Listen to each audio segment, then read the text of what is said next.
Hi everyone. First, thank you so much for watching my last tutorial, which was Cinema 4D and Redshift, about how to create the realistic cigarette into Cinema 4D.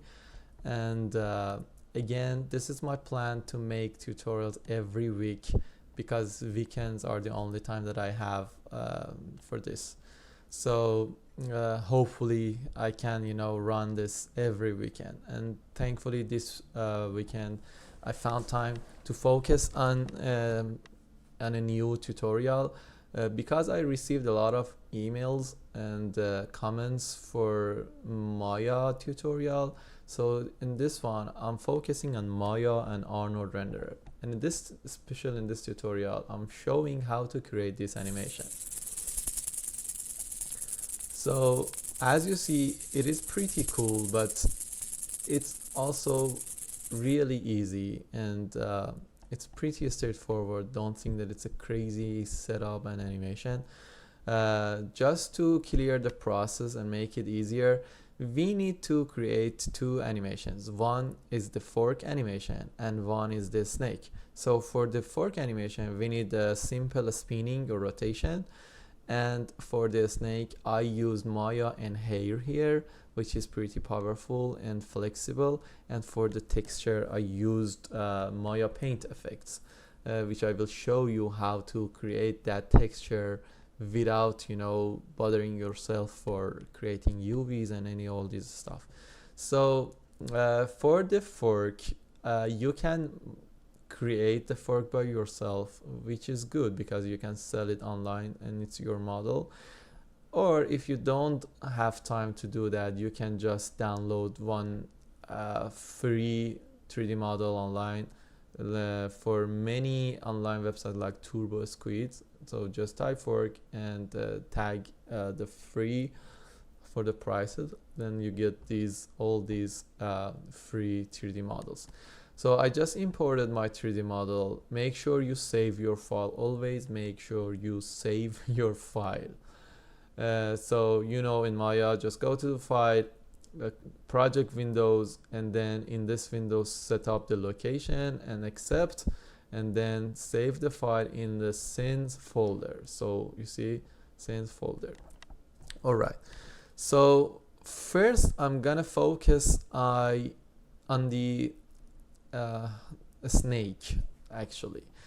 To do that, I use Maya and nHair. So let's change the menu to FX. Let's go to the nHair and see what we have here. So we have create hair option, but this is not what we want. We just want to easily create a curve, a spline to dynamics to hair. So to do that, I press space on my viewport, go to the side view, select the curve tool and hold shift button, and then just draw a spline. That's it. So press enter, get back, by press space, get back to the viewport. So this is what I want to use for this snake. If I press play, you see nothing happen because there is nothing dynamic in it. So how to make this dynamics? Just select the curve, go to nHair, and there is an option called make selected curve dynamics. But before doing that, I always would like to smooth out my spline or curve, because it will give you a better result in dynamics. So just to do that, get back to the modeling menu, go to the curves, and then in rebuild, just open up the option. So let's say 40, it's a good number. I would rebuild it. If I right click, then you see all these vertices. It will be really helpful to do the simulation smoother. So now I select the curve, get back to the FX menu, to the nHair, just select make selected curve dynamic. All right. Once I click on the make selected curve dynamic, I will have this hair system. If I play the animation, you see nothing happened except there is something jittering here. But why is that? So first of all, you should know when you create Maya and nHair, it duplicates the actual curve and then make the duplicated version to dynamics. So I need to hide the first one. So to do that, first let's select this node in your node editor. You see that? So when I select that, if I go to the attribute editor, you see point locks is set to both ends. So both ends are locked now. You can easily select no attach, then there is no lock, it locks to nothing. And if I play, you see it start to falling down. If I zoom out, you will see it's falling down. Okay, so I will stop it and then select the first curve and Control H. I will hide this. If I rewind the my timeline, so this is the dynamic one. If I play, you see it falling down. Okay, perfect. Now I have a dynamic curve. Let me save that again. Let me see what else we need. So we need to lock this side, the start to the fork. All right, we need to make a constraint between these two. To do that, I would like to make sure I have the knife pretty close to the curve. Okay, so it's perfect now. Then you can right click on the curve, select the control vertex, select the most top one, and then shift select the object. Now go to the end constraint. There is something called point to surface. Pretty easy, point to the surface, and it select the closest point on the surface by itself. So point to surface, and now you see there is a green things hanging there, and this one is your constraint. If you want to change it, you can select it. You see it appear in your out linear. Select the dynamic constraint and you can change it to whatever you want. All right, let's save the file. Let's play that again. Perfect, it's hanging there, right? You see that it's hanging there because we don't have any animation. It's just bouncing by itself. So now let's create the animation on the fork. I would select it. Make sure you make the animation in the correct or in the right axis. So this is the x-axis. This one, you show that. This little guy showed this is the x-axis. So I will select this, go to the channel, and then in rotate X, and frame 1, right click, key select, and in the last frame also you can set it to something like -100. It depends on you, on which speed you want to rotate it. You can tweak it in the future as well. I mean, as you go forward, just easily select your object, go to the windows, go to the animation editor, and then graph editor. So this is the animation. You see, this is the first point, this is the second point. And you can also make it linear like this to have one consistent rotation if you want, but I would like to keep it like this. Okay, so let's play the animation and see what we have now. I would just save it and play it. Okay, so it's perfect. It's rotating, it's spinning, and it's it has reaction to the rotation, the hair, but it goes through the fork. Why? Because it is not a collider. So to make this as a collider, just select the object, go to the end class, and then create passive collider. That's it. Let's play again. Perfect. As you see now, it is affecting, it is colliding with the fork. So, but here I have another issue. When it spins, you see, it's falling because there is no enough friction. So just to add the friction, select your object, go to the attribute editor, and you can add more friction. Also select the hair and let me select the hair system here in collision. Make sure you have self collide as well, more friction. I would leave to 1. Okay, let's play that again. Perfect. That's what I want. All right, from now on, I need to add more thickness to this guy, but not, I mean, physically to this spline, to this curve. I just need to have more collision thickness. So I can just select the curve. In the solver display under the collision menu, you can show the thickness collision, and just by having more collide width offset, so let me show you that. If I select the solver display to self collision thickness or collision thickness, it shows these options. So I can select this and then change this to something higher, so it doesn't show up here. Let me see why is that. Maybe I need to, okay, yeah, you need to actually rewind the timeline. So now as you see, I have this collision thickness. It's pretty high, it's too much. So let's select that, leave it to something like this. Okay, I would go with something like the thickness. Okay, now this is perfect. This is what I need. If I replay it,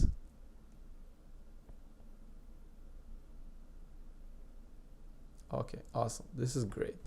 Now I would just stop it and then leave it to off again.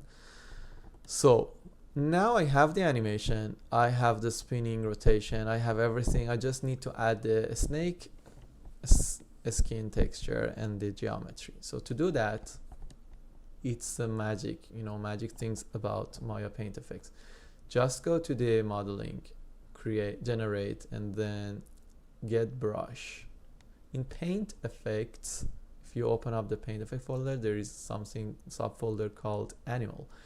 There are 3 different snake textures. I select the first one. Make sure you double click on it and then select your curve.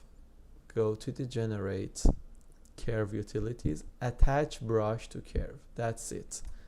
It attach what you selected in your brush window. So now I just need to match the thickness with the thickness I had for the collision.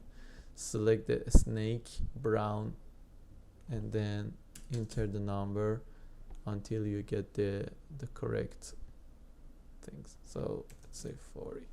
Okay, to have a better visual, visualization in the viewport, you can select the paint effect, go to the modify, convert it to the polygons.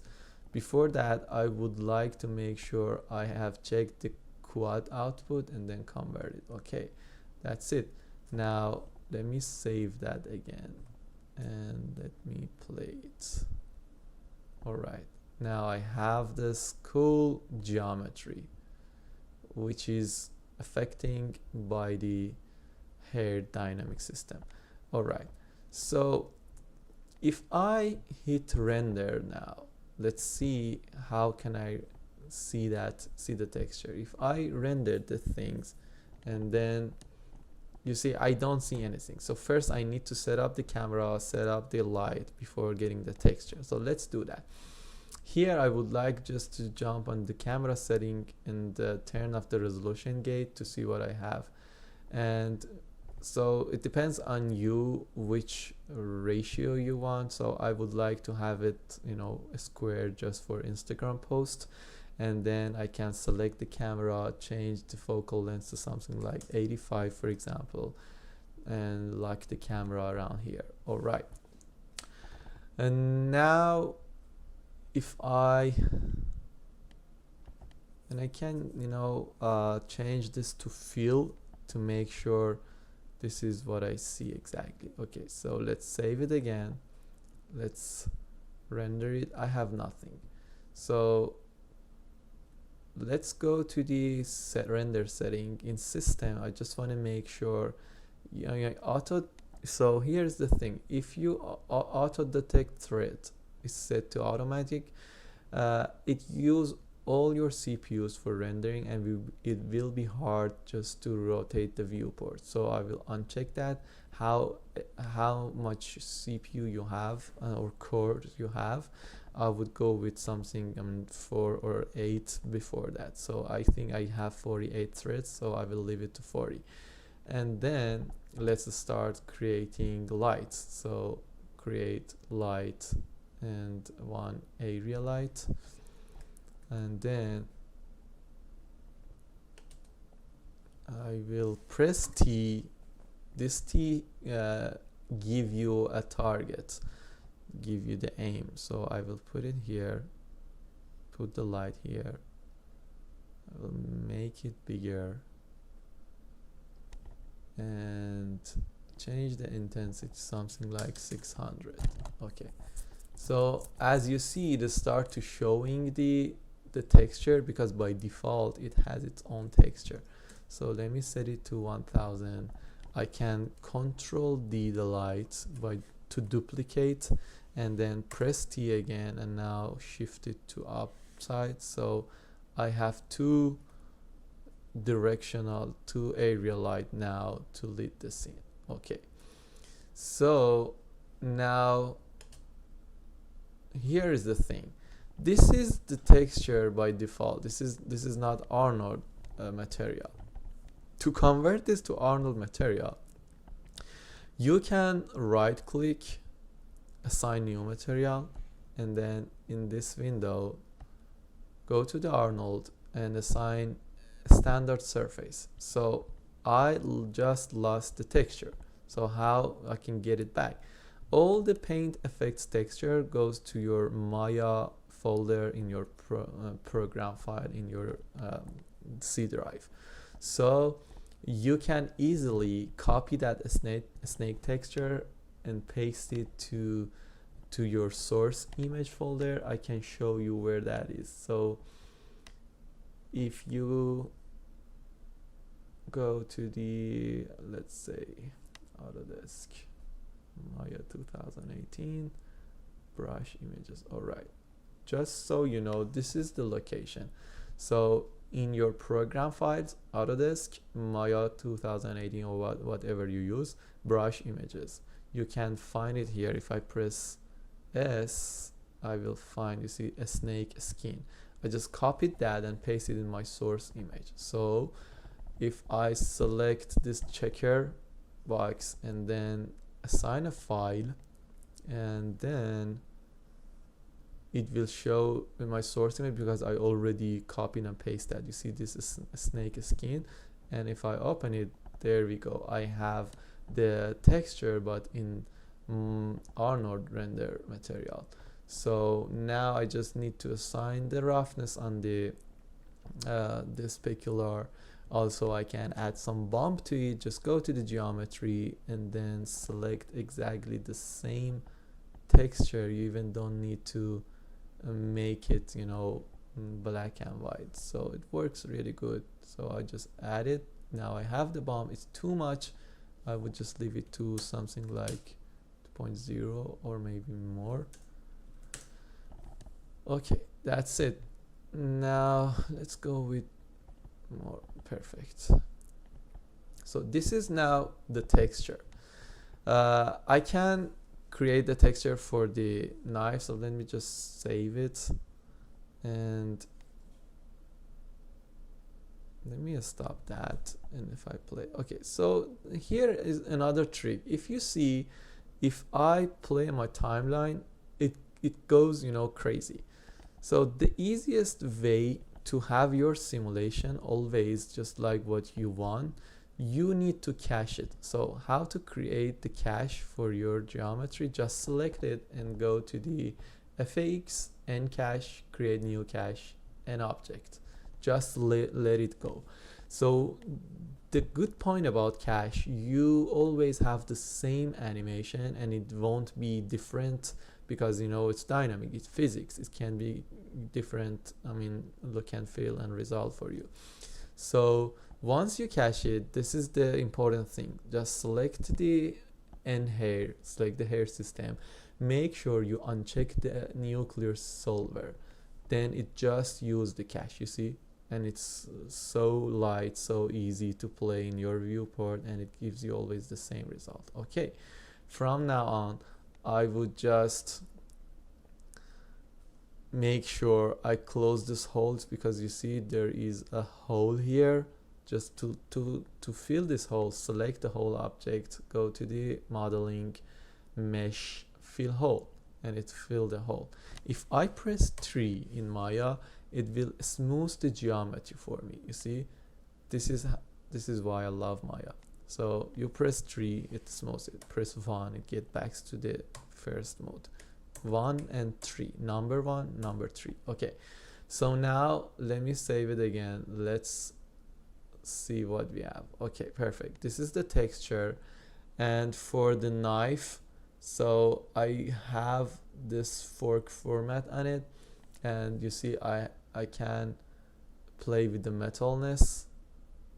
This is the key to add this, you know, like the steel material, and you can play with the weight of this, the whole base things.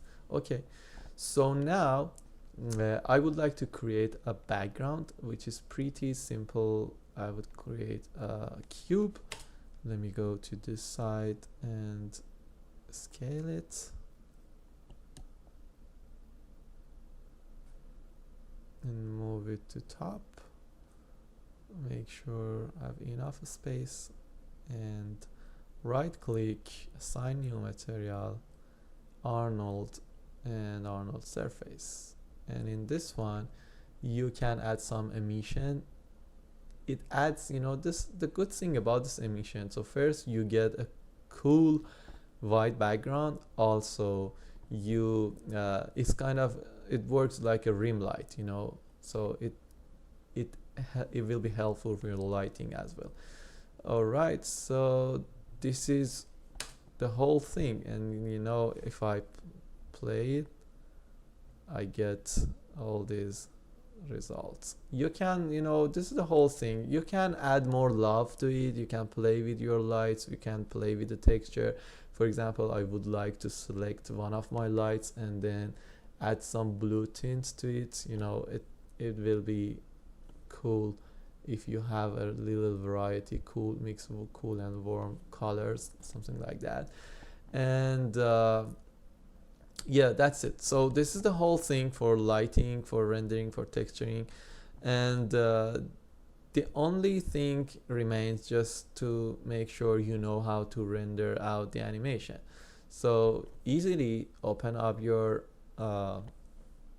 render editor or render settings, and then oops, okay, and then here you have, as you go up,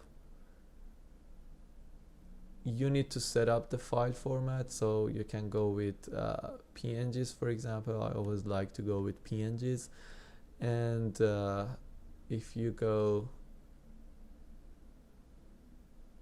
here in the frame animation ext, this is important. So you need to leave it to name sharp.ext.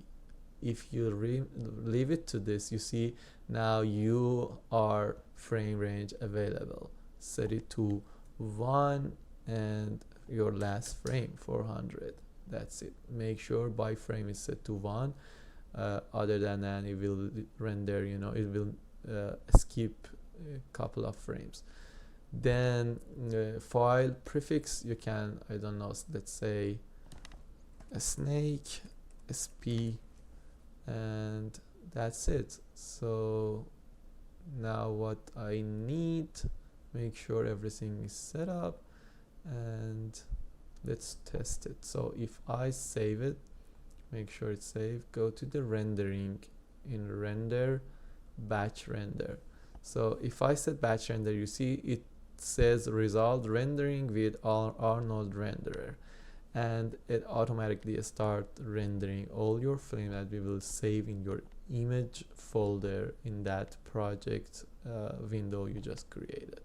So you see that this percentage, it is rendering. So I would love to make sure it's being saved.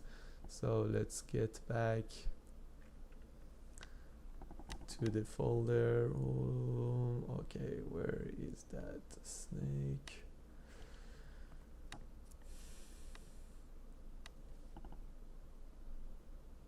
I'm trying just to open up my Maya folder. Perfect.